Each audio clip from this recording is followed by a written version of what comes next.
Hello everybody and welcome to Sleep Well. This workshop is usually called Sleep Well and Thrive, and I've decided to change the name today, and I'm going to talk about why shortly. I'm Kyla Tustin from Holistic Services Group. If any of you have never met me before and you're watching this in the replay or you're watching this as a part of one of our clients, please know that we are here to support you every step of the way. I have dedicated the last 10 years of my life to coming into workplaces and really starting to design a culture of wellness from the inside out. And hand on heart know how essential and critical this is at this moment in time. No longer is it kind of a nicety around something to do with our wellness and bringing these practices into play. It has become an essential, critical part of our everyday. Now that we're in these changing times, working remotely, people's sleep has been impacted so much.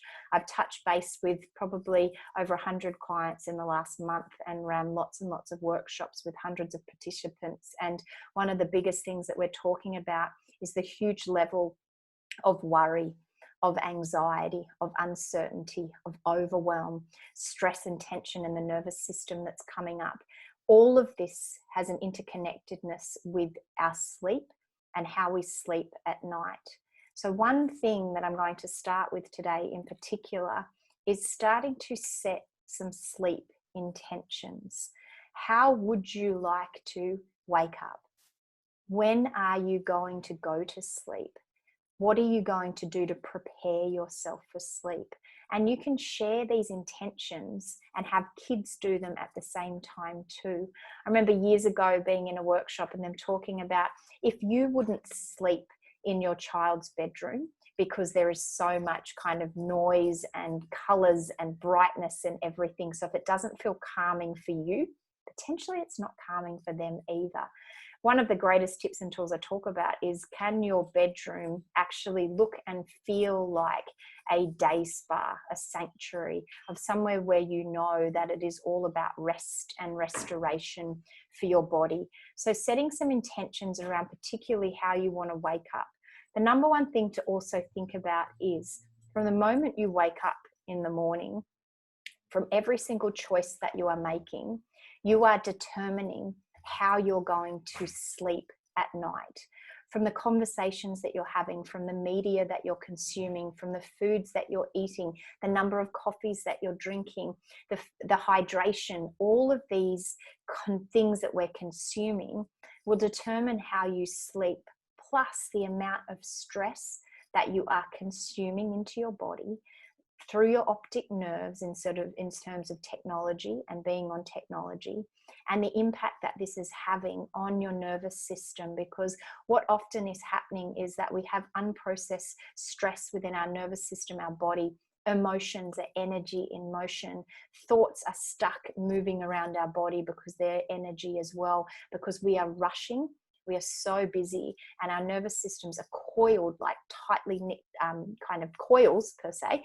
And what happens is at some point it has to release. So if the only time you're laying down, if the only time you're resting, if the only time your body is receiving a pause moment throughout the day is when you lay down at night, all of this has to release at some point. And so starting to understand how critical it is to have pause moments. I call them power pause moments, because afterwards you can go even faster throughout your day, which is going to help you sleep at night. Now, we are in a place of uncertainty right now. There is so much change going on, which puts so much additional stress and pressure on your nervous system, but also competing demands and priorities, trying to figure out what it is like to work remotely, to engage a team, to manage a team, potentially working remotely, how to support your staff, to have great mental health, emotional health, and physical health throughout this. So all of these competing demands and priorities are like bombarding us. I see it like we're in this washing machine at this moment in time, and in this washing machine of stress. And so throughout the day, we need to move our bodies. We need to move the energy out. And also we've become so sedentary in the last month or so. In the first 2 weeks, I got clients to even look at their step count, and most of them had halved just by simply now working from home. So becoming aware that, again, this sedentary lifestyle of being on technology is not supportive of a great night's sleep. In saying that, there are solutions. So off we go. Why is it important to sleep? Why does it even matter? It keeps us sharp and focused. It improves our memory.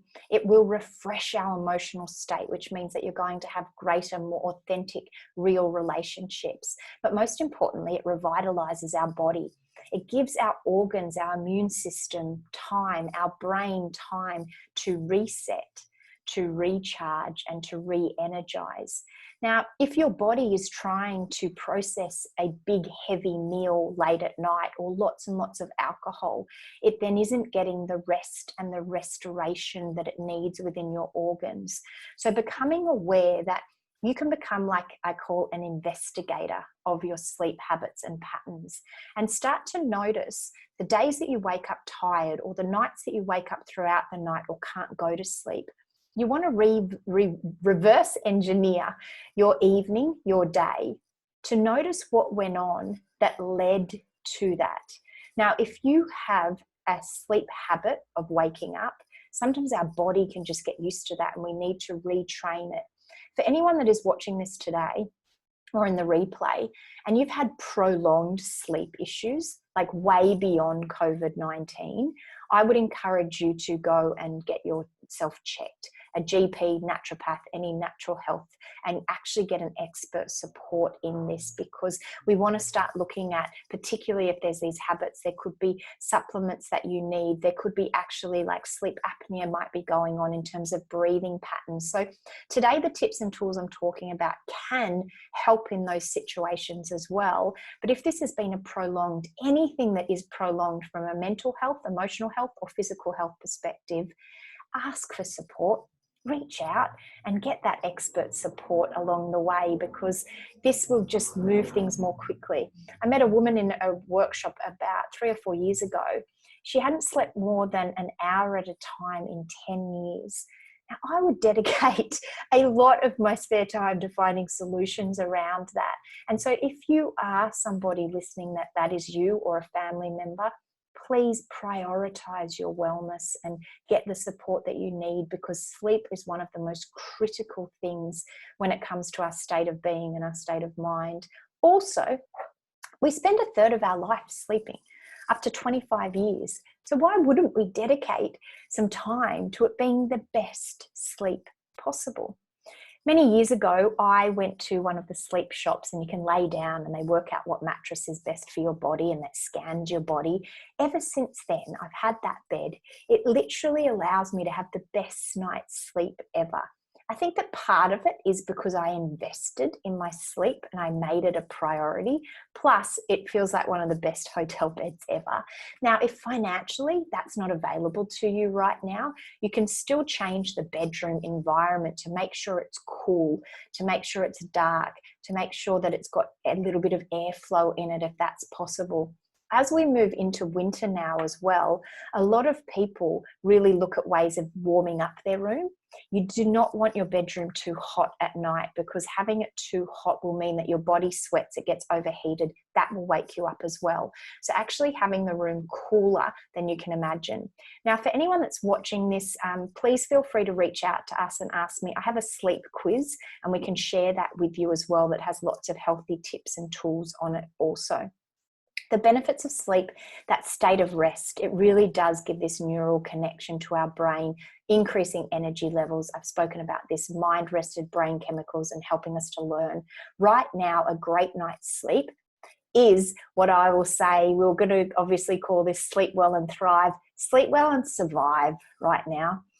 I am a very big optimist, but I'm also a realist, and I'm encouraging each and every one of you to understand that to get through this with a place and a level of acceptance, of kindness, of compassion, knowing that there will be moments that you do not have a great night's sleep. There will be days where maybe you go off and have an explosion to one of your loved ones in terms of anger, frustration, and having forgiveness, love, and kindness through this. because we are in such an uncertain place, and in fight, flight, or freeze in that place, we will come from a reactionary defensive state. So letting your body know before sleep that you can prepare it for sleep. So the main focus I'm going to talk about now is really starting to look at your rituals, your choices when it comes to positive sleep changes. So where are you starting to look at the choices that you're making around sleep, and how important it is to tap into creating these rituals for you around your sleep habits and the sleep changes that you have. The rituals really begin with your nighttime rhythm.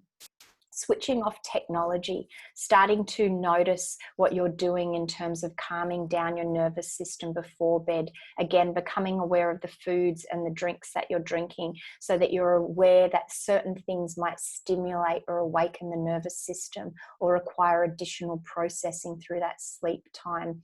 So looking at, is what you're doing in the evenings useful and conducive of a wonderful, restful night's sleep, including the media that you're consuming, the TV that you're watching. There was a client I was working with many years ago, and he was having really big troubles with one of his children sleeping. And I said, what books are they reading before bed? What TV shows are they watching? And they were watching horror and reading like quite violent kind of teen flicks. But anyway, it was overly stimulating him and creating nightmares in his sleep. What we consume will actually process through our dreams, and particularly any emotional states that we've been in throughout the day that haven't been processed, any stress situations, they can often come up in our dreams because our subconscious is wanting to process this and release a lot of the stress. So in your evenings, let's look at and focus on a time and an opportunity for you to be more restful, to slow down. Even a shower between finishing work and starting for your evening, particularly now because there's this whole integrated interconnection between our work life and our home life. We need some form of a switch off. So that switch off starts to prepare your body for sleep. We are meant to really sleep within the natural rhythms of the sun setting, and the melatonin starts to set in, and then with the sun rising in the morning. So wherever possible, looking for ways to have the same amount of sleep at night, and knowing that preparing yourself through the foods that you're eating, the choices that you're making, and becoming an investigator in your sleep habits will then lead to positive sleep changes. It may not happen overnight, but it will happen. And becoming aware of worrying thoughts, of journeying thoughts, of obsessive thoughts when you do wake up at night, maybe it's your to-do list or anything like that, journaling before bed, getting things out of your system, going for a gentle walk after dinner, some yoga, some meditation, all of the tips and tools that at HSG we share with you. Anything that is preparing your body to relax, to reset, and to slow down before bed will help you sleep at night. I hope this has helped in our short tips and tools for sleep. I really look forward to supporting so many of you throughout all of this. We're so grateful to be a part of your cultures of wellness within every organization, and that we become part of the family is really, really important. Wishing you all a wonderful night's sleep. Please choose one thing to do differently in your night. And if you're not sure after watching this, reach out. We'll send you through the healthy sleep tips and the quiz as an opportunity for you to tick the box, choose one thing, do it differently. It might be switch off, it might be looking at your foods, it might be changing your bedroom environment, but anything that is going to support you to sleep well, which means that every area of your life will, at this moment, move with greater ease and eventually thrive. Thank you, and wishing you a wonderful afternoon.